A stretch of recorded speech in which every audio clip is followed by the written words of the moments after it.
It's the brain game, and that means Lindsay Huddleston from Sports Psychology Solutions. Oh, that's a sharp little and Lindsay is with us.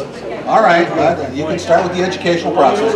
What's the Coach's Culture? Coach's Culture. The Coach's Culture is a new podcast that myself and my partner Keith Tate, who's a high school coach over at Waverly High School, he's had a lot of success with freshman basketball, and we have collaborated to start having some dialogue that we can provide some positive information, kind of be a reservoir of information for coaches who are dealing with these millennial athletes. And I think a perfect example of someone who's starting off getting it right is Coach Casey down in Detroit with the win last night.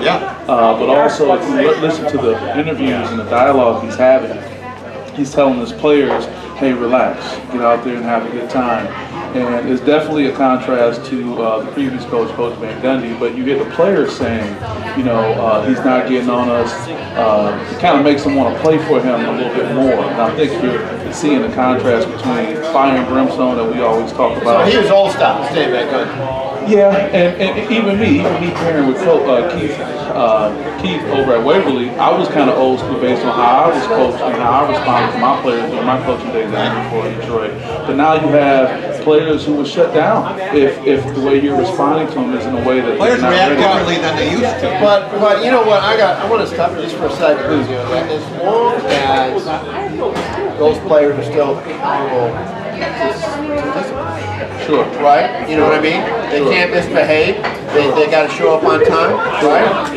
If you're late for practice, you're not playing. I mean, and it's got to be consistent. Right. No matter what caliber of player it is. Right? Sure. I agree. But kind of to what you guys were saying, lean into, it's about the matchup. It's about the individual relationship between that player and that coach. And I think they were coming from a stressful season over the past few seasons, not having the success that we were wanting for the Pistons. And now you have a coach who had success, but is coming in. Andre Drummond was quoted as saying he didn't even know that they were down at one point because looking at Casey's response, he wasn't panicking. He wasn't upset. He did. I was impressed. Sure. So I just think that may be something that we want to look at when you want to talk about what's the difference. So what we want to do with Coach's Culture is travel all throughout our great state and beyond and be able to gather information and help coaches. Now, it's inspired by some work I'm doing with the Aspen Institute, and they're working really hard on doing some research on how we can better provide resources for athletes. There was a study done down in southeastern Michigan that said that kids gave a grade of C+ of how they felt their sport experience was. That was the average grade? That was the average grade, C+. So there's some work to be done, there's some growth. Very good. There's some growth, and we found one of the areas was in the training for the coaches, and one segment of that training was motivational tactics. Now we can all go back to what may have worked at one point, but as we've been talking about over these past few weeks. When I was coaching at Lapeer West, it was very good. Sure. Throwing a chair on the floor was not an issue. A century and a half ago. But you talk about the coach's culture.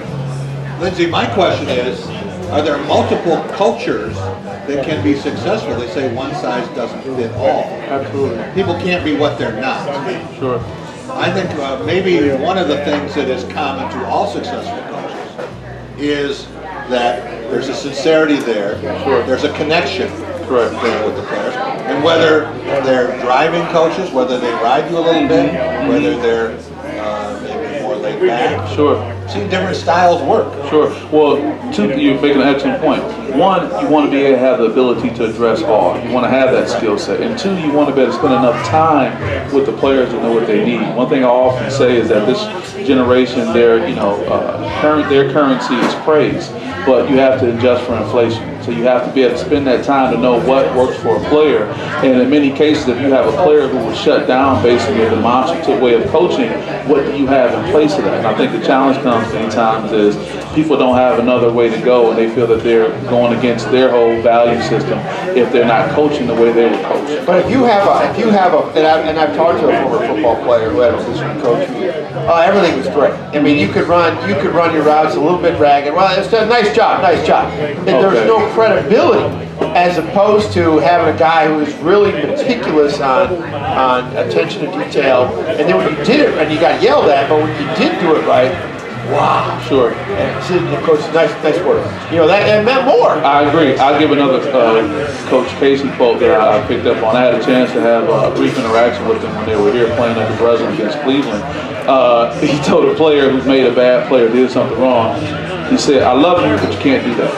Now, that may make a lot of coaches kind of cringe a little bit because we're talking about this vulnerability, but what he did, he started with praise and then he corrected it. So I think to your point, you're making a good point as far as how we got to go about it, but it's the different methods, and can you give that up? Are you in a position where you That's true can share inflation. that? The example that I had was inflation. Sure. Like it's meaningless. Well, I look Sure. at the teams that we're talking about all day, Tom, and you look at the four most successful coaches of the program. Mark D'Antonio coaches very differently than Tom Izzo. Sure does. That kind of feedback. Sure does. And John Beeline coaches very differently from Bo Schembechler. Sure. Right, exactly. Right. And, you know, and Beeline and Izzo have different styles. Fair statement? Right. And D'Antonio and Schembechler. But the only thing is that people don't see. But I mean, Beeline can be really. I've been to a few practice. He can really be stern, but it's not. You know, but he doesn't show it in the game as much as Tom Izzo But you shows don't more feel emotion. threatened the way that, you know, before, if you were in Michigan football program and, Oh. you know, you Yeah. were scared. Yeah, you came to. I knew Michigan football players that played for Bo that were nervous before practice. Yeah. Wow. Nervous I don't think before any of John practice. Beeline's That's players tough. are scared. I mean, that's hard. That's hard, but they probably were in a setting that supported that, so it wasn't much you can do compared to now. There's so many different outlets. Now, as we say, these high school athletic directors, they're under pressure not to be able to support that. So if you have enough parents making enough noise and things like that, they're going to make these changes. And I just think the reality is that whatever we want to call this generation of athletes, it's a different personality in many cases, so it's just going to take a different approach, and the studies have shown that. So some kind of way, we got to be able to find a way to connect with them on different levels. Tom Izzo is famous for riding a guy right to the brink Sure. and then spending 2.5 hours in the car with him that night, driving around trying to find out what's gone wrong in his life, something personal at home. Hey, people don't know those kind things. of thing. I agree. And I think that leads back to a saying that we used to hear a lot. Before players care how much you know, they have to know how much you care. Very good. Very good. You make an excellent point with Coach Izzo, and to your point, many people may not know. All they see is, him with the veins pulsating out of the neck on the sideline going back and forth. But you're right. He'll tell you, he spends the time. I've been in a practice where he shuts the practice down and says, "Come on, guys, let's go eat." He takes his guys off, and he spends that time. And I think a lot of people miss that. And then while spending that time, to your point, if you can't show a sincerity, a vulnerability, or some way to connect with that player in some way or form, you may lose them before you can even really make a strong connection. Tom Izzo made the ultimate sacrifice last weekend. Instead of getting on a plane and flying to Las Vegas and betting that Michigan State would win 21-17 as he predicted, he stayed here. He lost all that money. Well, I don't know where you're going with that. Well, it's been a great experience being able to be around coaches. The idea of the Coaches Culture podcast is to be able to let coaches, one, get information and share. We want to be able to go to all spaces throughout our great state and share. We're going to be with our good friend Desmond Ferguson. In the next few weeks, we're going to go over to the Moneyball store and welcome many of the CAAC coaches to come in because they're having this big tip-off. And we want to be able to sit them down, kind of do a lineup of all the new coaches and kind of get them to talk and share. And just When is that? Do you know the date? the game is actually December 1st, and we're going to get together on November 28th. I want to say that Sunday after Black Friday, if I'm saying that correctly, but I'll make sure to let you listeners You should know. stop over there. You absolutely should. That'd be great. That'd be a perfect setup. So we just really want to give people an opportunity to say, where can I go to get some information and also share some information, and there's a new push now with podcasts and YouTube videos for this long-term listening. People want to be able to plug in, whether they're in their car or whatever, and just listen for a great amount of time. Right. Kind of gain information. It's all about specific to the content, topic. About the content. So Keith is a hard worker. He's done a really good job. We got a great website up at coachesculture.com. You can go there. You can listen to our first podcast. We got some great content on there already. Expect to get more. We just want to be a resource. And my heart hurts when you hear the research is saying that there's a C+, and that's the southeastern Michigan region. But I'm pretty sure if you stretch that throughout the state or throughout the region, you'll probably get that same kind of feedback. So what are we doing to help our coaches to better coach our young people coming up? And that's what we want to work to do. Lindsay Huddleston, Sports Psychology Solutions, coaches. You got it, coaches coach. One size doesn't fit all, one style does not. That's correct. That's correct. You got to be invested. You got to get in there. And I think if one point can be made, I think there has to be some vulnerability on everyone's part. And that's tough because coaches have always. What do you mean by that on the coach's side? Well, what I tell my coaches, and when you want to draw them in a little bit closer, maybe if you're a football coach and you got your special teams or your small unit, bring them in and tell them a story nobody else knows about you.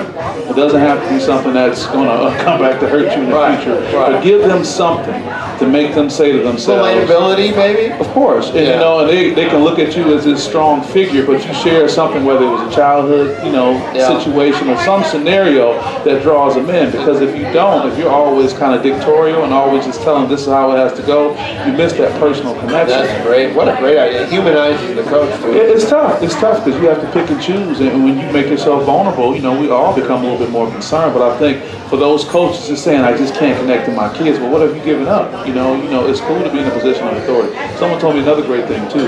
Just because you're the coach and you have that authority doesn't mean that's going to help the players learn. People take the assumption, well, I'm the coach, this is what you have to do, why can't you do it? But for some reason, they may be missing something as relates to how to help that player learn. And I think being able to break that down, be a little bit more open, may be another way to help with that. All right, one more quick question before we let you go, Lindsay. Sure. We're talking earlier about fan behavior at games like this. And post-game. Yes, and post-game. And when you have an emotional finish, and I think back to the 2015 game, both sides were stunned. So there wasn't much trash talking afterward because the Michigan State fans were trying to... I think they were both shocked, silent. That's Sure, right. trying to process it. But what you should say to someone that you want to have a continuing relationship with. Are we talking about something real personal here? Even in the house where you're sharing things, or friends. Keep perspective. If 18 to 23-year-old kids, their game, not ours. You have to realize this game is scheduled every year. So whatever you got going on, you got 365 days and you may be on the receiving end. So act as if it was you on the receiving end. Now that may not help in the midst of all the excitement, but the hope is you got two awesome programs. They're going to continue to be awesome programs, and it's going to continue to be back and forth over a period of time. So all you want to do is make sure you outlive that person so you can have your chance to talk about them. I actually would like a little more back and forth. I'd like a little more 50-50, actually, to be honest with you. I'll take that right now. So what's the official line right now? What's the 7? Really? Oh, wow. But that's for people that don't, set odds in Vegas and they don't know. And this is a hard year to put a line on it because you don't know who's going to dress. You don't know who's going to dress. There's weather issues that are looming. There's a lot of things going on right now. And then obviously Mark D'Antoni has this magical wand. He can wave over it He sure can. and make something right, particularly in the final quarter. Oh man, he sure can. It's going to be something to see. Lindsay, you know how I love to tweak Tom. It's one of my great jokes in life. But after a game, there's a cooling off period. I know it's not fair after a loss. And he's respectful the same way, Michigan has a big win. He doesn't jump right on it. Sure. He gives a little time. Not that way. I got a question for you guys. What's harder, a blowout or a nail biter? A nail biter is hard. It's hard. I can speak from experience on it. Yeah, you're right there. If you don't have it, you don't have it. Right. Because nail biters this is just from a fan's perspective. You keep replaying the woulda, shoulda. Sure. If they had only gotten that first down, they could take it in the knee. You know what I mean? Sure, all that. Run the damn ball, then you're playing armchair quarterback. So if it's a blowout, you got time to kind of prepare yourself. Well, yeah, and kind of deal with exactly. it. There's nothing you could have done about it. Sure. Yeah. Call or a bad bounce. Blowouts are easy. And you can't say as much about the offensive coordinator, which is always fun. Right. Well, that's Only what we a better do. offensive coordinator. Well, you guys be nice. I hope I can see you guys together next week. Listen, I'm highly experienced on being sour into this deal. When we started this gig back in 2002, the script was flipped. Oh. And that was 49-3. Yeah, but that was coming off T.J. Duckett, Oh, yeah. 28-25. Yeah, I remember that. But that was in the midst of Michigan State's 40 years of mediocrity. Sure. Yeah. You know, they had moments. They had highs, had some real lows. Yeah. Lots of them. Yeah. And, you know, Schembechler won 17 of the last 20 against Michigan State. Wow. So Michigan State fans certainly know what this 8-2 run is like. Sure. Okay? Thanks so much. Thanks, Lindsay. Thank you guys. Something from you every week. I appreciate you guys. Thank you so much for having me too. It's the Brain Game with Lindsay Huddleston, Sports Psychology Solutions. We'll be right back. It's a drive, but that's the biggest bowl of popcorn. Oh my goodness. Holy. Wholesale. You're right out of the factory. Save that for Fred Human. That's going to be good for him. We'll be right back on the drive with Jack and Tom. Calling all Spartans, the biggest rivalry of the season is upon us. Are you ready? Here for the 111th Michigan versus Michigan State game with top of the world, a leading collegiate